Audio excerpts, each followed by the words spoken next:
Family ఆడియన్స్కి ఎట్లా ఉంటుంది? ఖచ్చితంగా అంటే ఫ్యామిలీ కానీ ప్రతి ఒక్కరు చూడొచ్చు. ఇప్పుడు ఫ్యామిలీ మొత్తం చూడొచ్చు, ఫ్రెండ్స్తో చూడొచ్చు, అందరూ చూడొచ్చు. జాతర ఫైట్ సీన్ ఎట్లా ఉంది? జాతర ఫైనల్ ఫైట్ మాత్రం కేసీబీడి ర్యాంప్ మొత్తం సినిమా మొత్తం ఫస్ట్ హాఫ్ ఒక ఎత్తు, సెకండ్ హాఫ్ మాత్రం ర్యాంప్ అంతే చినిగిపోయింది మొత్తం వేడికాడికి. పుష్పరాజ్కి ఎట్లా ఉంది?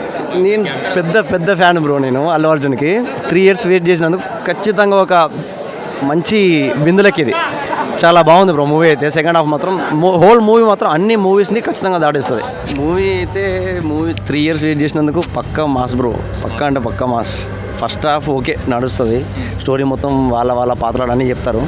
సెకండ్ హాఫ్లో మొత్తం ర్యాంపీగా మొత్తం ఇప్పుడు 3 గంటల 20 నిమిషాలు ఉంది కదా? యా బోర్ ఫీలింగ్ వచ్చింది? అస్సలకి రాలేదు బ్రో. మినిమం లేదు నార్మల్గా 2 hours 30 minutes లాగానే జరిగిపోయింది. బ్యాక్గ్రౌండ్ మూవీ కూడా బాగుంది బ్రో. అన్నీ బాగున్నాయి. అన్నీ బాగున్నాయి. బాగా ఏం నచ్చింది సినిమా? సెకండ్ హాఫ్ మొత్తం హోల్ మూవీ మొత్తం హైలైట్. అసలు సెకండ్ హాఫ్ అయితే మొత్తం ర్యాంప్ అసలు జై బన్నీ.